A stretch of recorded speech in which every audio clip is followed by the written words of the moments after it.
Závodači odbiehajú.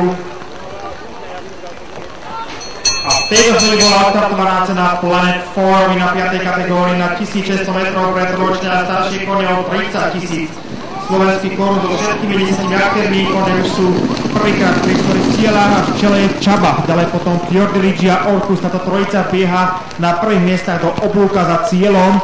Zatiaľ všetci v poriadku, aj keď trošku tam stratil nohy Rovdy a prepadla sa na poslednú priečku, ale zvyšok v poriadku. Čaba udáva tempo pomerne rýchle, Orkus je druhý, ďalej potom Chiquita, Fiordiligi na 5. priečke, Lady Sheen, nasleduje domáca Orbital Wake, ďalej potom Kahira, pre ňu teraz prechádza Expected Loss, na chvoste pola dvojica Rovdy a Vikina. Takáto je situácia necelý kilometr pred cieľom, tempo stále veľmi solidné, v tom daždi stále je to Čaba, cenická zástupkyňa pred Orkusom, na 3. priečku prechádza Fiordiligi, ďalej potom Chiquita, na 5. s plnými šancami domáca Orbital Wake, ale zvonka sa tam páči Expected Loss, ktorá ide na 4. pozíciu, ďalej potom pokračuje Lady She, Chiquita a na chvoste pola, respektíve Kahira, na chvoste pola Vikina a Rovny. Taká je situácia na začiatku oblúka pri šampionáni. V polovici už je v čele dostihol Orkus a Čaba sa tahajú zvyšku pola, ale Fiordiligi ešte útočí takisto Expected Loss, naopak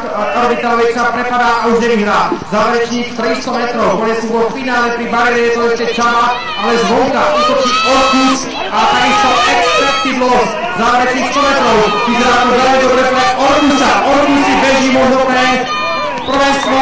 Orkus a zvonka ešte prichádza Fiordiligi, Orkus vyťazí. Orkus, Fiordiligi, Čaba, Expected Loss, ďalej Lady She, bez penází Vikina, Kahira, Orbital Wake a dobeh uzavreli Chiquita,